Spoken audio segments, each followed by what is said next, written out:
नमस्कार छात्रों, आज हम सर्वनाम के बारे में अध्ययन करेंगे। सर्वनाम की सबसे पहले हम परिभाषा देख लेते हैं। जिस शब्द का प्रयोग संज्ञा के स्थान पर किया जाता है उसे सर्वनाम कहते हैं। जैसे कोई भी शब्द हो और संज्ञा के स्थान पर उसका उपयोग किया जा रहा है तो उसे हम सर्वनाम कहते हैं। जैसे तुम, जैसे आप, जैसे वह। अब इनका प्रयोग किस प्रकार किया जाता है? जैसे अब किसी का नाम हो कि राकेश को कल से ही पढ़ना है। अब राकेश अगर सामने हो और राकेश छोटा हो तो उसे कहेंगे कि तुम्हें कल से ही पढ़ना है, और अगर बड़ा हो तो आप कल से ही पढ़ोगे।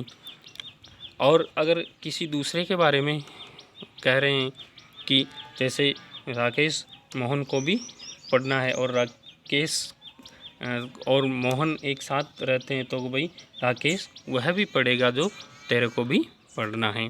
इस प्रकार जैसे कोई राकेश कहता है कि राकेश ने कहा कि कल वो खेलेगा, तो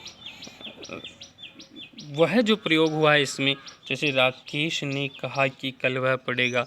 अब 2 बार प्रयोग हो सकता था, जैसे राकेश ने कहा कि राकेश पढ़ेगा। अब दूसरी बार जो राकेश शब्द है उसकी जगह जो वह शब्द प्रयोग हुआ है वो सर्वनाम है। जैसे सर्वनाम का शाब्दिक अर्थ हम देखते हैं कि सर्वनाम का शाब्दिक अर्थ क्या है। इस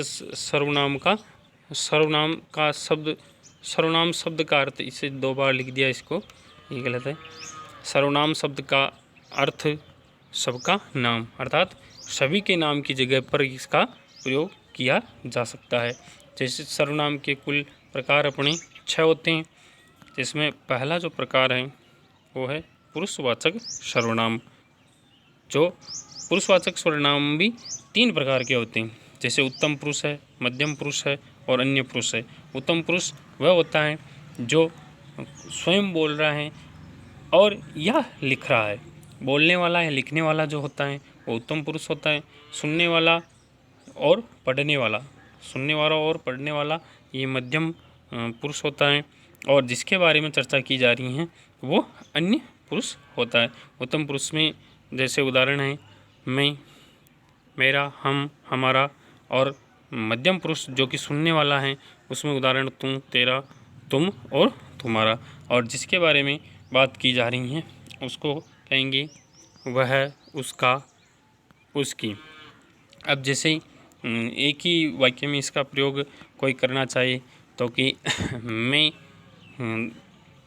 तेरा पेन ले रहा हूँ और वह भी तेरा पेन लेगा। मतलब मैं तेरा पेन ला रहा हूँ और वह भी तेरा पेन लेगा। मतलब तीसरे व्यक्ति के लिए भी कहा जा रहा है कि मैं ले रहा हूँ और तेरा ले रहा हूँ और उसका भी पेन, वह भी तेरा पेन लेगा। इस प्रकार कहने वाला उत्तम पुरुष, सुनने वाला मध्यम पुरुष, और जिसके बारे में बात की जा रही है वो अन्य पुरुष है। जैसे और जो लिख रहा है वो भी उत्तम पुरुष में और जो पढ़ रहा है वो भी मध्यम पुरुष में आएगा।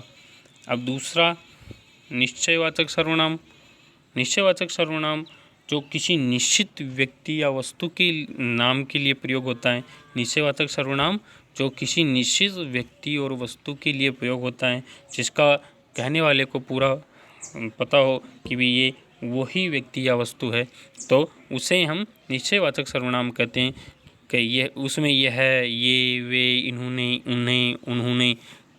कभी जैसे ये वही व्यक्ति है जो कल आया था, यह मेरा पेन है। इस प्रकार जो ये निश्चित शब्द है जिसके बारे में कहने वाले को पूरा पता हो तो वो निश्चयवाचक सर्वनाम हैं। उसी प्रकार दूसरा है अनिश्चयवाचक सर्वनाम। अनिश्चयवाचक सर्वनाम जिसके लिए किसी चीज़ के लिए संकेत तो किया गया है परंतु उसका कोई निश्चय नहीं है कि ये वास्तव में है या नहीं है। जैसे कोई कुछ, अब जैसे दरवाजे पे कोई व्यक्ति आया हो और उसको वो जानता नहीं हो तो वो कहेगा कि कोई व्यक्ति आया है। अब जानता हो तो निश्चित उसके नाम से कहेगा, जैसे मोहन आया है, जैसे श्याम आया है, जैसे राम आया है। परंतु अगर उसको नाम से वो नहीं जानता है तो वो ये कहेगा कि दरवाजे पर कोई आया है। अब किसी चीज़ में कुछ गिर गया है और उस का नाम वो नहीं जानता है तो कि भाई अभी इस जैसे नदी में नहा रहे हैं तो कि भाई इस नदी में कुछ गिरा था। अब क्या गिरा उसका कोई भी पता नहीं है। जिस चीज़ के बारे में जिस सर्वनाम शब्दों के द्वारा संकेत तो किया जाता है परंतु किसी निश्चित या व्यक्ति और वस्तु की ओर संकेत नहीं होता तो उन्हें अनिश्चयवाचक सर्वनाम कहते हैं। अब चौथा है संबंधवाचक सर्वनाम। संबंधवाचक सर्वनाम जैसा करेगा वैसा भरेगा, जो पढ़ेगा सो पास होगा, जिसकी गलती होगी उसको सज़ा मिलेगी। मतलब जुड़ा हुआ संबंध जुड़ा हुआ हो तो उसे संबंधवाचक सर्वनाम कहते हैं। जो सर्वनाम शब्द वाक्य में परस्पर संबंध का बोध करवा रहे हैं तो उन्हें संबंधवाचक सर्वनाम कहते हैं। अब जैसे जो पढ़ेगा सो पास होगा, और जैसे वो मुहावरे हैं जिसकी लाठी उसकी भैंस, ये जो गलती करेगा वो उसको सज़ा होगी। इस प्रकार जो संबंध हैं वो संबंधवाचक सर्वनाम में आएगा, जो सो जिसकी उसकी। अब पांचवा है प्रश्नवाचक सर्वनाम। वो सर्वनाम शब्द जिनके द्वारा हम प्रश्न करते हैं किन्हीं से तो वो प्रश्नवाचक सर्वनाम कहलाते हैं। जैसे कहाँ गया था, क्या कर रहा था, कौन था वो, कब, ये जो सब शब्द हैं जिनसे प्रश्न बनते हैं वो प्रश्नवाचक सर्वनाम में आते हैं। अब छठा है निजवाचक सर्वनाम। निजवाचक सर्वनाम अपने स्वयं के लिए ही प्रयोग होता है। जैसे कि मैं अपने आप ये चीज़ कर लूँगा, मैं अपने आप चलूँगा, जो सेल्फ कॉन्फिडेंस निजवाचक सर्वनाम में आते हैं, जिसमें वो स्वयं ही अपना कार्य अपने द्वारा करना बताता है। इस प्रकार ये सर्वनाम हैं।